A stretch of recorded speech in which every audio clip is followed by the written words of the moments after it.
Como é que o filho de um empresário de origem alemã e de uma humilde imigrante escocesa conseguiu isso? Se tornar bilionário, ser 2 vezes presidente dos Estados Unidos e virar uma das figuras mais poderosas e controversas do mundo. Para entender isso, é preciso primeiro olhar para a pessoa que mais influenciou sua vida, Fred Trump.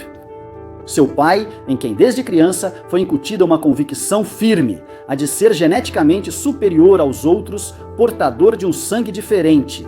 Uma linhagem privilegiada destinada a grandes conquistas. Anos depois, essa certeza seria o legado que ele deixaria aos filhos. Fred tinha apenas 12 anos quando a morte de seu pai o obrigou a assumir responsabilidades de adulto, forjando seu caráter e sua determinação. Após concluir o ensino médio, conseguiu emprego como assistente de carpinteiro e depois explorou outros ofícios relacionados que lhe deram a base necessária para fundar, aos 21 anos, a companhia E. Trump e Filhos. Com o capital herdado do pai, começou a comprar propriedades à beira da execução hipotecária e foi descobrindo pouco a pouco os segredos do negócio. Comprar barato, vender caro e aproveitar com muita astúcia cada brecha legal para evitar impostos. Com o tempo, sua empresa se expandiu até se consolidar como uma das imobiliárias mais importantes de Nova York. Nos anos 30, Fred Trump conheceu Marianne MacLeod, uma imigrante escocesa que trabalhava como faxineira no Queens. Eles se casaram e tiveram 5 filhos, criados sob o mesmo credo de superioridade, sucesso e esforço. O quarto deles, nascido em 14 de junho de 1946, em Nova York, seria quem melhor encarnaria essas lições. Trabalhe duro, não seja fraco. Eram frases que Donald Trump ouvia desde pequeno. Vocês são tubarões, são reis, repetia Fred uma e outra vez, especialmente para os filhos homens. No entanto, essas palavras jamais encontraram eco em Fred Jr., o irmão mais velho de Donald. Seus sonhos eram outros. Ele queria pilotar aviões, não construir prédios, nem tocar negócios. Aos olhos do pai, isso o tornava um fracassado, um homem de caráter fraco e sem ambição. Fred o desprezava constantemente e o humilhava em público. Isso fez com que seu primogênito decidisse se afastar completamente dele e se refugiasse no álcool, um vício que encurtaria sua vida. Por ser muito diferente do irmão, Donald foi visto desde cedo como o sucessor e filho favorito do pai.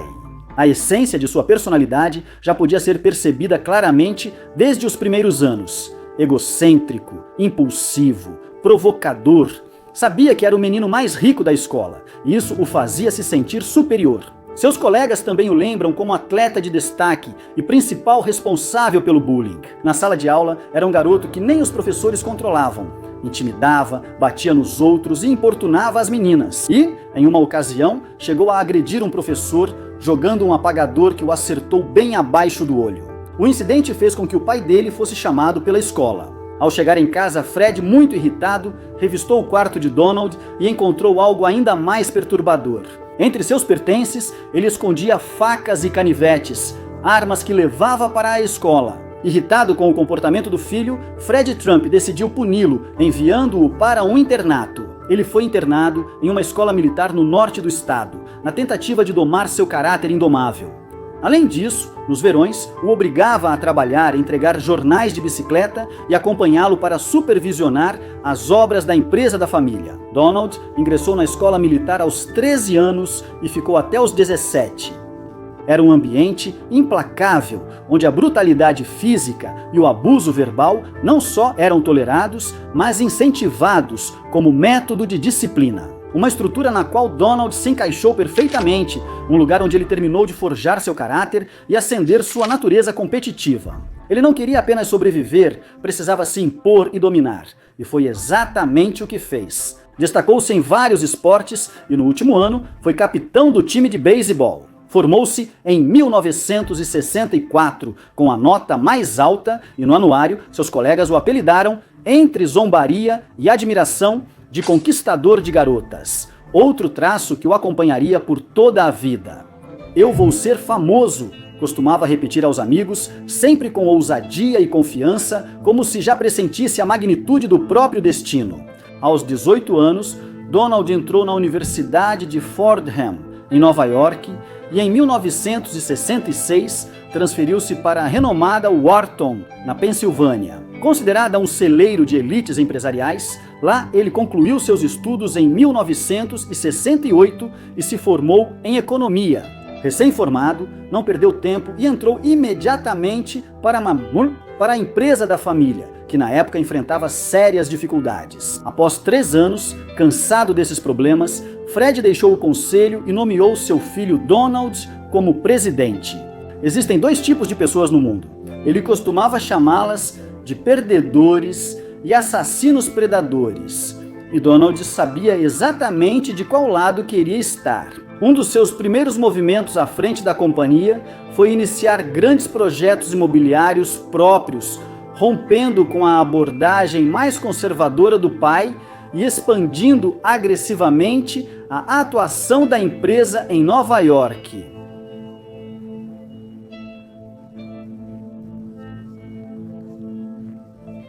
Foi também nessa fase que ele passou a cultivar a imagem pública de jovem magnata. Eventos sociais, aparições em revistas e associações com figuras influentes da cidade. Sempre cercado de mulheres bonitas, ele se tornava naturalmente o centro das atenções. Essa atenção o fascinava, mas não ao seu pai, que o repreendia severamente, alertando que ele estava desperdiçando tempo valioso. Mas Donald respondia com convicção, acreditando que aquilo também fazia parte do seu trabalho. Ele estava cultivando uma imagem, construindo uma reputação diante de pessoas influentes e forjando sua própria marca pessoal. No entanto, isso seria abalado muito em breve. Após sua primeira aparição no New York Times, a manchete foi contundente. Proprietário acusado de preconceito contra negros na cidade. O Departamento de Justiça havia processado Donald Trump e sua empresa por uma suposta discriminação racial no aluguel de imóveis. A investigação revelou um padrão preocupante sempre que um afro-americano tentava alugar um apartamento. Os funcionários marcavam a solicitação com a letra C, de cor, um código tácito que indicava rejeição automática. Independentemente da renda ou dos antecedentes do candidato, seus documentos sequer eram analisados. O governo descobriu a prática por meio de agentes infiltrados. Para candidatos afro-americanos, diziam que não havia vagas. Para candidatos brancos, ofereciam opções imediatamente. Quando o caso saiu no New York Times, a maioria dos advogados sugeriu encerrar logo o conflito e aceitar um acordo. Mas o instinto de Donald não admitia rendição, especialmente em uma batalha que poderia definir sua imagem pública. Foi nessa época que ele conheceu alguém que marcaria profundamente sua forma de entender o poder. Era o famoso advogado Roy Cohn, amplamente conhecido por representar algumas das famílias mais influentes da máfia em Nova York. Donald simpatizou com ele desde o primeiro encontro, em um luxuoso nightclub da cidade. Havia em Roy uma mistura de cinismo, agressividade e astúcia que combinava perfeitamente com sua própria visão de mundo. E Roy foi o único a garantir que ele poderia vencer o julgamento. Trump, então, o tornou seu advogado, amigo e conselheiro nos momentos mais delicados de sua carreira. De Roy Cohn, ele aprendeu 2 lições que levaria para sempre: nunca admitir erros e sempre contra-atacar. Roy repetia que ninguém perde, desde que não admita a derrota, e que a melhor defesa é o ataque. Então, Donald entrou com uma contrademanda de $100 milhões contra o Departamento de Justiça. A ação não avançou, mas a manobra lhe permitiu negociar em posição de força e encerrar o processo com um acordo favorável. Tornariam certas práticas de aluguel mais transparentes, porém sem admitir qualquer culpa.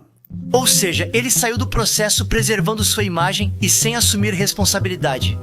Daquele problema saiu fortalecido e com uma ambição renovada. Então ele passou a mirar nos arranha-céus, nos hotéis de luxo, nos pátios ferroviários e nos arredores do rio que cortava Manhattan. Seu pai havia acumulado uma fortuna, mas permanecera limitado ao Brooklyn, preso a projetos seguros e moradias populares. Donald, por outro lado, queria deixar sua marca no coração da cidade. A oportunidade surgiu em 1976, quando ele tinha 30 anos. O Hotel Commodore, um edifício emblemático, estava caindo aos pedaços, vítima do abandono e da crise urbana. Para muitos, era um símbolo da decadência de Nova York, mas, para Trump, era a chance da sua vida. Ele se associou à rede Hyatt e juntos propuseram ao governo local uma ousada renovação do hotel. como símbolo do renascimento de Nova York. Naquele período, a cidade enfrentava uma crise profunda e precisava de investimentos que transmitissem esperança e recuperação. A proposta conquistou os políticos, muitos deles velhos conhecidos de Fred Trump, e resultou em um acordo fiscal extraordinário. O edifício ficaria isento de impostos por décadas. Essa vantagem foi crucial para que, com um investimento de 110 milhões de dólares, Donald transformasse o Commodore no Grand Hyatt, um dos hotéis mais vistosos e bem-sucedidos do país. Aquela jogada brilhante o consolidou como um empresário em ascensão, prestes a superar as conquistas do pai. E tudo isso sem deixar de lado sua agitada vida pessoal. As festas luxuosas e as noites sem fim foram sua rotina até 1977, quando se casou com Ivana Selnikova, esquiadora competitiva e ex-atriz infantil de origem tchecoslovaca. 9 meses depois, em dezembro daquele ano, nasceu seu primeiro filho, Donald Jr. Trump parecia realizar seus sonhos um após o outro, mas ainda tinha muitos objetivos pela frente. Fantasias que ele alimentava desde a adolescência. Uma delas era construir sua própria torre na Quinta Avenida, a avenida mais deslumbrante e competitiva de Manhattan, um lugar por que ele sempre foi fascinado. A chance apareceu quando o histórico edifício Bonwit Teller, um dos mais icônicos do bairro, foi colocado à venda. Trump não hesitou, comprou o prédio convicto de que ali ergueria um monumento à própria ambição. E foi assim que nasceu sua obra mais famosa, a Trump Tower, um arranha-céu de 58 andares e 202 metros de altura, o edifício de concreto mais alto de Nova York naquela época. Inaugurada em 1982, a torre se tornou um símbolo de poder, luxo e ostentação. O átrio de mármore rosado, com cascatas internas e boutiques exclusivas, encantou nova-iorquinos e turistas. A cidade, após anos difíceis e uma crise de confiança, se rendeu ao novo emblema de modernidade. A Trump Tower não apenas elevou Donald à elite empresarial, como também transformou seu sobrenome em sinônimo de status e prestígio. Para Trump, o verdadeiro triunfo não estava só na rentabilidade do projeto, mas em garantir que todos soubessem quem era o responsável por aquele sucesso. Ele começou a entender o valor estratégico da imagem. Não se tratava apenas de erguer prédios, mas de construir uma narrativa que engrandecesse seus méritos. Foi então que aprendeu a se portar diante das câmeras e a aproveitar cada holofote direcionado a ele. E, se a cena incluísse celebridades ou mulheres bonitas ao lado, melhor ainda. Ele buscava tudo o que pudesse elevar seu status público. Fazia parte do negócio, não era mera vaidade, mas um cálculo bem pensado. A fama como motor do poder, mais do que um simples incorporador imobiliário. Para se tornar uma celebridade nacional, ele passou a frequentar com regularidade os talk shows mais populares. Eram cenários perfeitos para continuar moldando sua imagem diante de um país que o reconhecia cada vez mais e que, acima de tudo, gostava de ouvi-lo. Trump tinha um talento natural. Falava com ousadia, provocava manchetes e capturava a atenção. Logo, tudo o que ele fazia ou dizia acabava nos jornais. Com o tempo, ele adotou uma regra simples: toda imprensa é boa imprensa. Assim, apareceu nas capas de jornais e revistas de Nova York 87 vezes naquele período. Sua fama já não se limitava a Manhattan. Seu nome agora ressoava por todos os Estados Unidos. E à medida que sua popularidade crescia, também cresciam suas aquisições mais ambiciosas. Os cassinos hotéis de Atlantic City foram apresentados com grande pompa como símbolos de riqueza e grandiosidade. No entanto, logo se tornariam o início de sua rota rumo ao fracasso. Trump entendia de hotéis, mas não de cassinos. Ainda assim, fiel ao seu estilo, decidiu apostar tudo, já que, em teoria, as cartas estavam a seu favor. Uma aparente vantagem financeira. Sua reputação fez com que os bancos disputassem a chance de lhe emprestar dinheiro, oferecendo crédito fácil e abundante. Isso o levou a se alavancar de forma agressiva e a tocar diversos projetos ao mesmo tempo. Em 1984, inaugurou o Trump Plaza, um enorme complexo em Atlantic City que custou cerca de 210 milhões de dólares.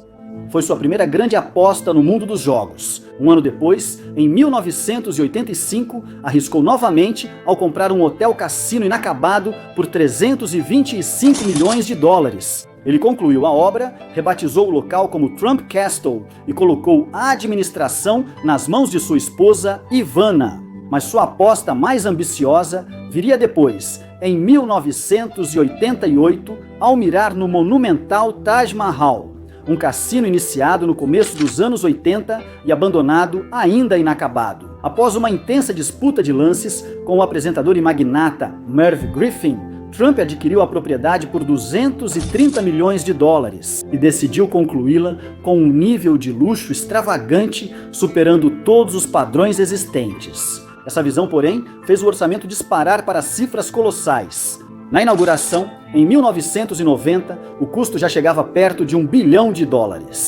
O lugar foi promovido como a 8ª maravilha do mundo, um colosso de luzes, cúpulas douradas e tapetes intermináveis, mas, sob todo aquele brilho, escondia-se um detalhe perigoso. O financiamento do projeto era extremamente arriscado. Trump não conseguiu empréstimos tradicionais suficientes. Então recorreu aos high yield, títulos de alto rendimento, também conhecidos como títulos lixo. Com taxas de juros exorbitantes, Trump aceitou um rendimento de 14% ao ano, algo astronômico para um projeto daquele tamanho. Foi assim que conseguiu os 675 milhões de dólares de que precisava para concluir a obra. Muitos o alertaram, inclusive de forma pública, que o Taj Mahal jamais geraria receita suficiente para cobrir uma dívida tão esmagadora. Os números simplesmente não fechavam, mas Trump escolheu não ouvir. Em abril de 1990, ele realizou uma festa luxuosa com celebridades, incluindo Michael Jackson. Para muitos, era o evento do ano. Para seu pai, Fred Trump, aquilo parecia apenas uma grande corda no pescoço. Após visitar o local, fiel ao seu estilo direto, ele fez uma pergunta simples e devastadora. Me diga, filho, como você vai pagar a conta de luz? Ao contrário de Donald, Fred Trump sempre foi um empresário prudente, calculista e realista. Por isso enxergava com clareza o abismo para o qual o filho estava caminhando. Mas Donald ainda não percebia a gravidade da situação. Naquela noite, ele só pensava na enorme cobertura da imprensa que havia atraído. E um fato trágico tinha multiplicado o interesse dos jornalistas. 3 dias antes da inauguração, um helicóptero que transportava 3 dos principais executivos de seus cassinos caiu, sem deixar sobreviventes. Trump reuniu a imprensa para expressar tristeza pela perda e acrescentar uma reviravolta à história. Ele afirmou que quase embarcou naquele helicóptero, mas que, no último instante, decidiu não fazê-lo. Parecia que o destino estava dizendo que eu devia continuar vivo. A declaração comoveu o público e reforçou a imagem de um homem protegido pela providência. Mas quem convivia com ele sabia que aquilo não era verdade. Donald sempre viajava em seu helicóptero particular. Era um luxo do qual jamais abria mão. Mas, para ele, o importante não era a verdade, e sim o impacto da história. E Trump não perdia nenhuma oportunidade de provocar esse impacto. Você sabe por que faz isso? Porque você ama a publicidade. Eu odeio publicidade. Qual é? Pra com isso? Não estou dizendo isso. Eu odeio publicidade. As estratégias atraíram multidões ao Taj Mahal, mas não foram suficientes. Todos estavam certos. A carga financeira era insustentável, ainda mais no começo dos anos 90, quando os Estados Unidos entraram em recessão e as receitas despencaram. As finanças de seus outros cassinos também não ofereciam nenhum alívio. Trump havia colocado todos para competir entre si, drenando clientela e enfraquecendo cada um deles. Aquela bolha não demoraria a estourar. Ele havia erguido um império aparentemente colossal, mas sustentado sobre alicerces frágeis de dívida. E os cassinos não foram seu único excesso. Em 1988, comprou o luxuoso Plaza Hotel de Nova York por 390 milhões de dólares, uma verdadeira joia arquitetônica. Foi ali, alguns anos depois, que gravou sua famosa participação em Esqueceram de Mim 2, reforçando sua imagem de magnata diante de milhões de espectadores. Em 1989, ele se lançou em mais uma aventura desmedida.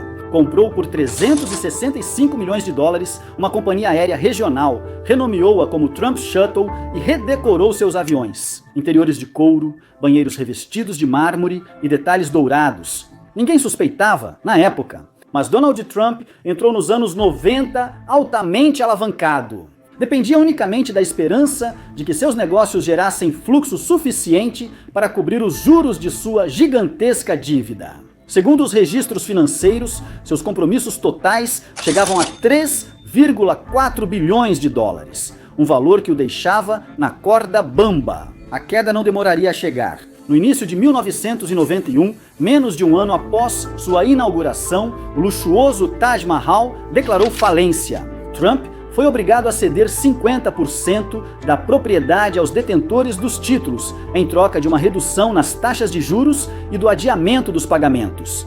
Mas aquilo era apenas o começo. Em 1992, o lendário Plaza Hotel, em Nova York, entrou em colapso sob o peso de uma dívida de 550 milhões de dólares. Mais uma vez, Trump foi obrigado a entregar quase metade das ações do empreendimento aos bancos. Durante aqueles anos, Trump se tornou praticamente um negociador em tempo integral. Passava horas intermináveis em escritórios de advogados, agências bancárias e salas de reunião, tentando salvar tudo que ainda pudesse ser salvo. Os bancos, alarmados com o tamanho da crise, passaram a exigir garantias cada vez mais rígidas. Como parte dos acordos de reestruturação, Donald teve que se desfazer de vários de seus ativos mais valiosos. Ele vendeu seu iate de luxo, o Trump Princess, se desfez de seu avião particular e entregou por completo a Trump Shuttle aos credores.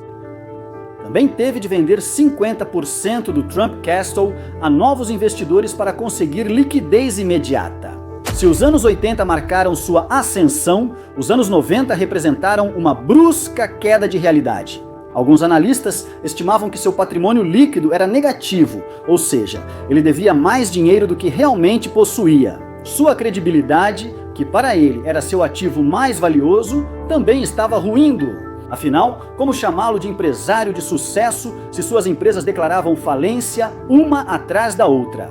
E como se a tempestade já não fosse forte o suficiente, ele enfrentou ao mesmo tempo o fim de seu casamento com Ivana Trump, mãe de seus 3 filhos, Donald Jr., Ivanka e Eric. Mas para Donald, o grande problema não foi o divórcio em si, e sim o motivo pelo qual ele se tornou público. Ele havia sido infiel à esposa com a atriz Marla Maples. Naturalmente, o divórcio teve um custo altíssimo, tanto financeiro quanto para sua reputação. Mas Trump não estava disposto a perder a batalha midiática. Ele sabia que em seu mundo, má imprensa simplesmente não existia. Era um mantra que repetia o tempo inteiro. Bastava virar o jogo, controlar a narrativa. Ele ligou para Jerry Nachman, editor do New York Post, oferecendo a manchete que considerava perfeita para a próxima capa. Marla diz que comigo é o melhor sexo que ela já teve, afirmou. O editor pediu confirmação e Trump, sem hesitar, telefonou para sua nova namorada, que confirmou palavra por palavra.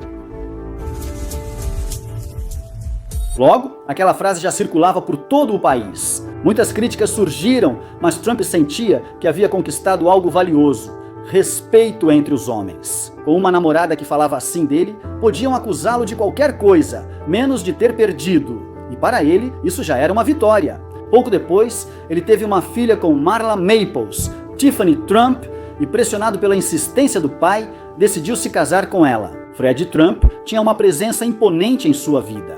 Não só o havia formado, como também o apoiou em seus projetos mais ambiciosos. Graças ao imenso patrimônio e à vasta rede de contatos políticos e empresariais do pai. Donald conseguiu crescer nos anos dourados e mais tarde, nos anos 90, emergir da tempestade que quase o destruiu. Essa dependência gerou críticas e detratores o acusavam de desfrutar de privilégios exclusivos, desde isenções fiscais generosas até centenas de milhões em doações, adiantamentos de herança e empréstimos sem juros concedidos por Fred Trump. Muitos começaram a perceber que Donald assumia riscos imensos porque sabia que tinha uma rede de segurança. E graças a isso, construiu a lenda do empresário vencedor, aquele que jamais perdia. Mas essa interpretação o enfurecia. Ele detestava qualquer insinuação de que seu sucesso dependia do pai. Precisava se livrar dessa sombra. Projetar autonomia e realização própria era algo que ele sustentou durante muito tempo. Mas, nos anos 90, essa fachada começou a rachar e ele deixou de ser o maior incorporador imobiliário de Nova York. Muitos especulavam que, mesmo com todos os privilégios, Trump estava perdendo o jogo que ele mesmo havia criado. Mas ele não aceitava a derrota. Precisava provar que todos estavam errados. Não estava perdendo, só estava prestes a vencer outra vez. Ele havia deixado de ser algumas coisas. Era hora de se tornar outras. Era hora de se reinventar. Em 1996, ele já havia renegociado e reestruturado com os bancos a dívida que quase o levou à falência. Durante aqueles anos, Fred havia encontrado diversas formas de injetar capital, manobras financeiras que permitiram evitar o imposto sobre herança. Com doações superiores a 413 milhões de dólares, Donald conseguiu estabilizar sua situação e recuperar crédito e liquidez. Com as finanças sob controle, ele se preparou para o que mais aguardava: o momento de relançar sua marca pessoal. Ele decidiu investir em ativos de grande visibilidade, fazendo aquisições que atraíssem a mídia e devolvessem seu sobrenome às manchetes. Assim, ele comprou os direitos dos concursos Miss Universo, Miss Estados Unidos e Miss Teen Estados Unidos. Assim como um prédio de 70 andares na Wall Street, que ele rebatizou como The Trump Building. E, em 1997, para selar de vez seu retorno em grande estilo, ele publicou seu segundo livro, A Arte da Volta, continuação de sua obra escrita 10 anos antes, A Arte do Negócio. Nessa nova obra, Trump transformou o drama da falência em uma narrativa de vitória. Assim, o homem que havia chegado à beira do abismo se apresentava novamente como o eterno sobrevivente. O magnata capaz de se reinventar uma e outra vez. Dizer ao mundo que havia voltado lhe abriu novas oportunidades. Era o homem que havia caído, mas soube se levantar. Tinha uma história poderosa para vender, e soube vendê-la. Com isso, ressurgiu uma ideia que rondava sua mente havia anos: a candidatura presidencial. As pesquisas eram duras. Mais de 3/4 dos entrevistados afirmavam que nunca votariam nele. Mas todos sabiam quem ele era. Conheciam seu nome, seu rosto, seus arranha-céus e seus escândalos. Gostassem ou detestassem, sabiam sua história. A de um empresário bem-sucedido, o exemplo vivo do sonho americano. Um homem que fazia as coisas acontecerem. Alguém que havia renascido das cinzas. Para muitos, ele era um homem que se fez sozinho. Alguém que começou com pouco e acabou construindo um império.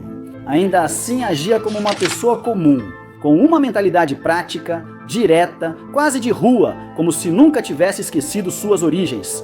Trump cultivou uma mistura única de glamour inalcançável com proximidade popular. Como ele mesmo afirma em seu livro, as pessoas querem que lhes vendam fantasias. A maioria das pessoas normalmente não pensa grande, mas se empolga quando vê alguém que pensa. Convicto, ele fez da exageração uma arte e se tornou um amante das hipérboles. Adorava exibir conquistas grandiosas, mesmo quando os projetos fracassavam ou nem eram exatamente seus. Afinal, o que importa não é a verdade, mas sim a percepção que as pessoas têm dela. Claro, Donald não estava isento de méritos. Era ambicioso, persistente, tinha liderança e um notável poder de mobilização. Trabalhava sem descanso e era um negociador habilidoso. Mas seu verdadeiro talento não residia nessas virtudes, e sim na arte de se vender, de fazer marketing da própria imagem. Ele entendia a mentalidade das pessoas e sabia exatamente o que oferecer. Tudo para ser visto como alguém digno de admiração.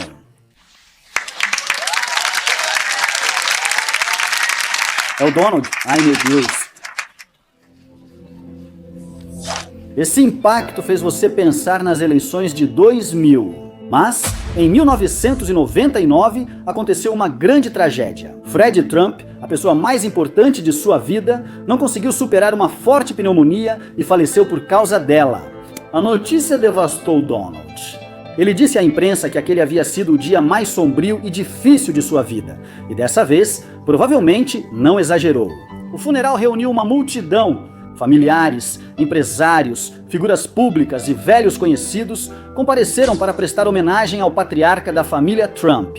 Mas houve uma ausência notável, a de sua esposa, Marla Maples. Isso confirmou os rumores. 17 dias antes da tragédia, eles haviam assinado o divórcio, por isso ela não compareceu. Além disso, Donald já tinha uma nova companheira ao seu lado, Melania Agnaus, uma modelo eslovena com quem estava em um relacionamento havia quase um ano. Mais tarde, Donald diria que se apaixonou por ela à primeira vista. Nos conhecemos em Nova York em 1998. Havia muita química e energia. Após o funeral e depois de uma longa disputa pelo testamento de Fred, a pergunta inevitável voltou a surgir. Ele deveria se candidatar à presidência? O magnetismo da política o atraía profundamente e por meses ele flertou com a ideia. Deu entrevistas, organizou eventos e chegou a se apresentar como pré-candidato pelo Partido Reformista, convencido de que sua popularidade lhe abriria as portas da Casa Branca. Mas, apesar da expectativa da mídia, sua aventura política foi breve. Ele se retirou antes das primárias e não apareceu em nenhuma cédula eleitoral. O motivo era simples. Ele sabia que não tinha chances reais de vencer e não queria ser visto como um perdedor. Essa era a única etiqueta que ele não podia carregar. Você acha que venceria para presidente? Bem, não sei. Acho que venceria. Te digo que eu não entraria para perder. Nunca perdi. Mas será que votariam nele? Donald sempre acreditou que sim. Ele moldou sua imagem como se sempre tivesse planejado aquela candidatura. Mas sabia que naquele momento não venceria. Sua fama era cíclica. Às vezes estava em todos os lugares. Em outras, desaparecia completamente do radar da mídia. Essa oscilação o frustrava, até que certa noite, um produtor britânico chamado Mark Burnett o procurou com uma proposta que mudaria tudo. Ele tinha em mente um programa de televisão baseado no impiedoso mundo dos negócios e precisava de uma figura que representasse esse universo. Alguém que demonstrasse dureza, admiração, glamour e a ambição de um verdadeiro magnata, e ninguém parecia mais indicado do que Donald Trump. Trump gostou da ideia e imediatamente aceitou. O projeto se chamaria O Aprendiz. E antes de ir ao ar em 8 de janeiro de 2004, o conceito foi sendo reformulado. Até que tudo passou a girar em torno do apresentador. A verdadeira estrela seria Donald Trump. Eu tinha problemas, devia bilhões de dólares, mas lutei, dei a volta por cima e ganhei muito. Agora quero passar esse conhecimento para alguém. Estou procurando o aprendiz. Era um reality com 16 participantes, todos com ambição empresarial, divididos em 2 times, competindo semana após semana por um prêmio irresistível. Um contrato anual de $250 mil como alto executivo em uma das empresas de Donald Trump. Cada episódio apresentava um desafio real do mundo dos negócios. Vender, criar campanhas, lançar marcas ou negociar com clientes exigentes. No final, os resultados eram medidos friamente. Vendas, receita, impacto. A equipe vencedora ganhava recompensas luxuosas, como jantares exclusivos, passeios de limusine e outras experiências criadas para celebrar o sucesso. Enquanto a equipe perdedora tinha que enfrentar Trump e seus 2 conselheiros na sala de reuniões. Ali, eles analisavam e discutiam qual dos integrantes havia falhado na tarefa. Até que Donald, o protagonista absoluto, tomava a decisão final, selada por uma frase que logo se tornaria icônica. Você está demitido. O Aprendiz foi, sem dúvida, a melhor coisa que poderia ter acontecido a ele. Ao longo de 14 temporadas, o programa se tornou um fenômeno televisivo que rendeu a Trump mais de $500 milhões entre salários, licenças e patrocínios. Mas lhe deu algo ainda mais valioso, algo que ele nunca tivera: a chance de entrar em mais de 20 milhões de lares americanos todas as semanas pela televisão. Depois disso, Donald passou a interpretar com maestria um papel que dominava, o de empresário bem-sucedido, implacável e dono de um estilo de vida invejável. O programa o apresentava como um gênio dos negócios, uma voz autorizada, a própria personificação do que significava ser um chefe. Essa imagem elevou sua figura a outro patamar. Mais do que nunca, o sobrenome Trump se tornou sinônimo de status, luxo e poder. Donald percebeu que sua marca pessoal estava no auge. Então decidiu explorá-la, monetizá-la ao máximo, transformando-a em seu ativo mais valioso. Assim, seu nome deixou de estampar apenas arranha-céus. Cassinos e hotéis começaram a se expandir para campos de golfe e universidades. Coleções de roupas, gravatas, perfumes, carnes, chocolates e até mesmo água engarrafada.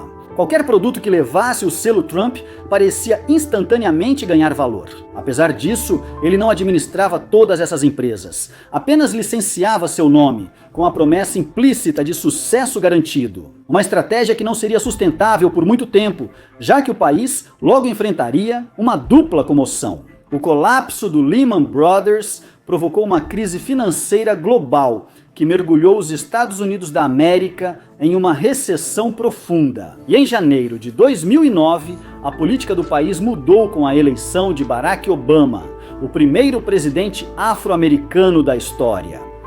Para Donald Trump, esses dois acontecimentos se tornariam grandes dores de cabeça que abalaram sua estabilidade. A crise financeira corroía sua imagem de empresário invencível, e a chegada de Obama à Casa Branca despertava nele um ressentimento quase obsessivo. Ele não suportava que o homem mais poderoso do mundo representasse um modelo tão distante do tipo de poder que ele próprio idealizava. Então, decidiu atacar exatamente como seu amigo Roy Cohn teria recomendado, tornando-se o porta-voz midiático mais agressivo do movimento Birther. Uma teoria conspiratória que alegava que Barack Obama não havia nascido nos Estados Unidos, mas sim no Quênia, terra de seu pai, e que, portanto, sua presidência não seria legítima.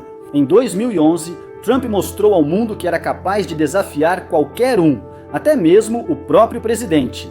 Aparecia em programas de televisão, concedia entrevistas e repetia incansavelmente sua exigência de que Obama divulgasse sua certidão de nascimento completa. Essa ousadia o catapultou para o centro do debate político e o aproximou de uma parcela significativa do eleitorado opositor a Barack Obama, que já havia negado todas as acusações. Obama já havia divulgado uma versão resumida de sua certidão de nascimento em 2008, durante sua campanha. Mas, diante da pressão crescente, solicitou e publicou o documento completo, comprovando que nascera em Honolulu, Havaí. Mesmo com provas que desmentiam suas alegações, Trump não se retratou, tampouco pediu desculpas. E dias depois, decidiu comparecer ao tradicional jantar dos correspondentes da Casa Branca, um evento beneficente que celebra o jornalismo e a liberdade de imprensa, onde a sátira e o humor político fazem parte essencial do espetáculo. Naquela noite, Barack Obama não perderia a chance de se vingar publicamente de Donald Trump diante de uma plateia repleta de jornalistas, políticos e celebridades. Ele mencionou as dúvidas levantadas sobre seu nascimento e anunciou que mostraria imagens inéditas daquele dia.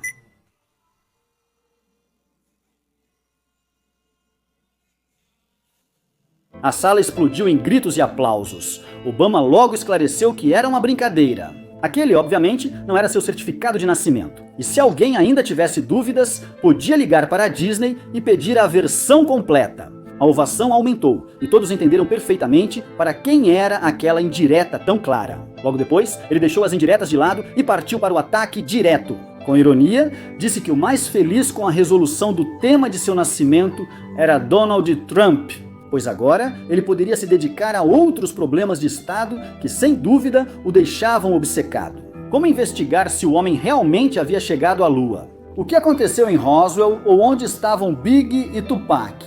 Fazendo referência clara a grandes mistérios conspiratórios. A plateia celebrou a ironia. Todos riam, menos Donald, que mal conseguiu esboçar um sorriso desconfortável enquanto recebia golpe após golpe do presidente. Mas o massacre estava longe de acabar. Obama continuou lançando dardos, desta vez contra o Império Trump. Ridicularizou a marca de carnes que levava seu sobrenome e zombou do seu programa de televisão, O Aprendiz, e das decisões transcendentes que ele tomava ali, como demitir jovens novatos.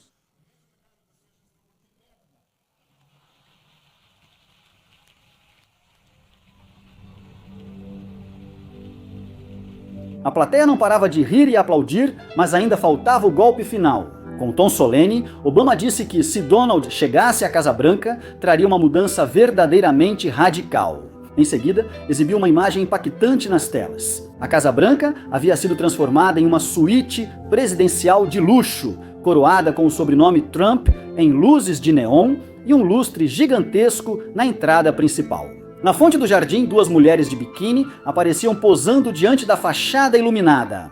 As risadas agora soavam mais cruéis. Já não eram apenas gargalhadas zombeteiras, eram risos carregados de pena e vergonha alheia, misturados a murmúrios que tornavam a humilhação ainda maior. Era algo que Donald Trump jamais havia enfrentado, nem mesmo em seus anos na academia militar. Alguém já o havia exposto de uma forma tão pública e devastadora? Aquele instante ficou marcado como um ponto de ruptura em sua história pessoal. Muitos analistas concordam que foi ali, sob as luzes quentes daquele salão repleto da elite política e midiática de Washington, que tudo mudou. Desde aquela noite, a ideia de ser presidente deixou de ser um capricho passageiro e se tornou uma missão de vida. Donald Trump decidiu que nunca mais estaria abaixo de ninguém. O que antes parecia apenas uma fantasia se transformou em seu objetivo absoluto. Seria presidente e estava disposto a fazer tudo para conseguir isso. E assim aconteceu. Estou concorrendo oficialmente. Vamos fazer isso. Nosso país é grandioso, de novo. Donald Trump se tornaria presidente dos Estados Unidos. Mas essa é outra história. Se quiser vê-la aqui no canal, deixe nos comentários. Eu estarei lendo e respondendo. E se você gostou deste vídeo, convido você a começar a assistir a outros aqui no canal que também podem te agradar. Não se esqueça de deixar seu like, compartilhar e se inscrever. Nos vemos na próxima história. Tchau!